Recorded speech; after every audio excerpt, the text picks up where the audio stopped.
زکوٰۃ کیا ہے؟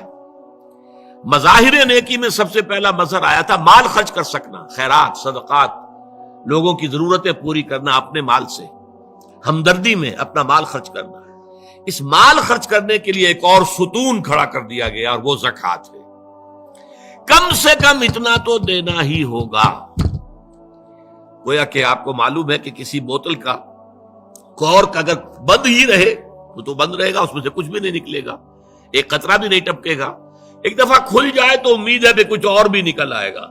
تو زکوٰۃ، بخیل سے بخیل انسان بھی اگر مسلمان ہے اور اگر اس کو اللہ تعالیٰ کے حکم کا لحاظ ہے، پاس ہے، زکوٰۃ تو دے گا، چاہے اس کے علاوہ چیریٹی نہ ہو، چاہے اس کے علاوہ جو ہے کوئی خیرات نہ ہو، لیکن یہ زکوٰۃ تو دے گا۔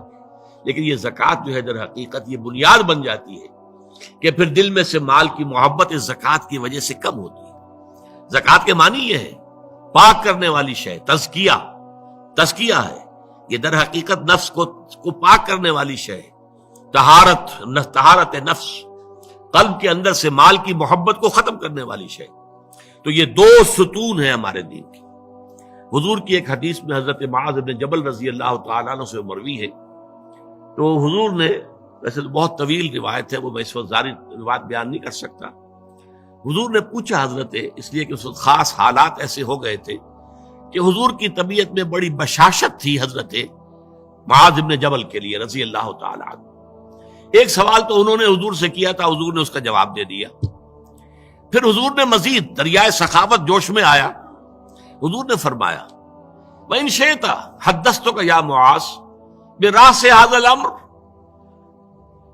وَقَوَامِهِ وَضَرْبَةُ السَّنَامِ مِنْهُ۔ اے معاذ، اگر تم چاہو تو میں بتاؤں کہ ہمارے اس دین کی جڑ کیا ہے اور ہمارے اس دین کا تنا کیا ہے۔ قوام، یہ درخت جو ہے نا، آپ کو معلوم ہے، درخت کی مثال سامنے رکھیے کہ درخت کی ایک جڑ ہے اور درخت کا ایک تنا ہے جس کے اوپر پھر آگے شاخیں ہوں گی، اس میں پتے آئیں گے، اسی میں پھل یا پھول لگیں گے۔ وہ قوام ہے، کھڑا رکھنے والی شے۔ یہ جو تنا ہے یہ کھڑا رکھا ہوا اس کو درخت نے، پوس نے۔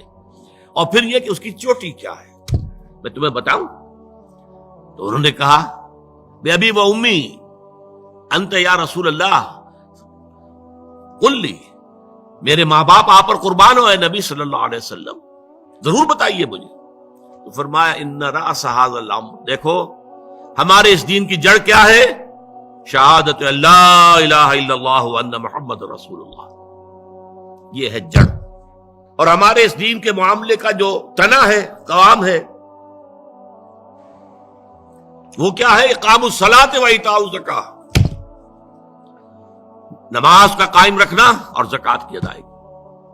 نماز سے تعلق اللہ کے ساتھ قائم، زکوٰۃ سے تعلق اپنے ابناء نو کے ساتھ، غرباء، مساکین، جو معاش کی دوڑ میں پیچھے رہ گئے ہیں، آپ کے اپنے بھائی بند، آپ کے اعزاء، آپ کے اقربا۔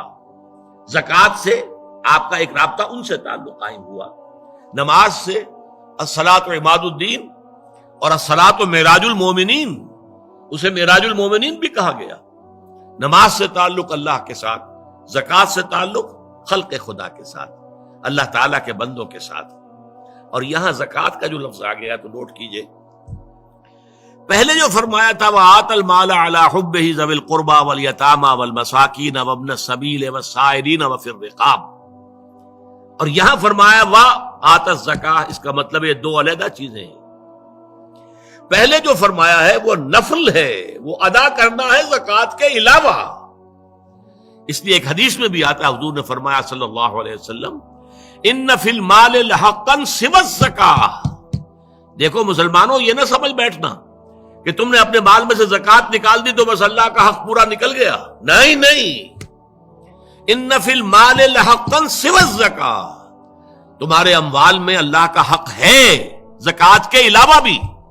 اور پھر آپ نے وہ آیت پڑھی وَآتَ الْمَالَ عَلَىٰ حُبِّهِ ذَوِي الْقُرْبَىٰ وَالْيَتَامَىٰ وَالْمَسَاكِينَ وَابْنَ السَّبِيلِ وَالسَّائِلِينَ وَفِي الرِّقَابِ وَأَقَامَ الصَّلَاةَ وَآتَى الزَّكَاةَ، اس نے جو ہے مال دیا اس کی محبت کے علی رغم، قرابت داروں کو، یتیموں کو، مسکینوں کو اور مسافروں کو، مانگنے والوں کو، اور گردنوں کے چھڑانے میں، اور قائم کی نماز اور ادا کی زکوٰۃ۔ تو زکوٰۃ ایک فرض شے ہے اور وہ جو پہلے بیان ہوا ہے وہ نفل ہے، وہ اضافی ہے، وہ زکوٰۃ کے علاوہ ہے، وہ زکوٰۃ کا حصہ نہیں ہے، بلکہ در حقیقت اس جذبے کو سسٹین کرنے کے لیے زکوٰۃ کی حیثیت ایک ستون کی ہے، جیسے ایمان کو تازہ رکھنے کے لیے نماز کی حیثیت ایک ستون کی ہے، صلاۃ و عماد الدین، اسی طریقے سے انفاق اللہ کی راہ میں مال خرچ کر سکنے کی صلاحیت جو ہے اس کو برقرار رکھنے کے لیے زکوٰۃ کی عبادت فرض کی گئی۔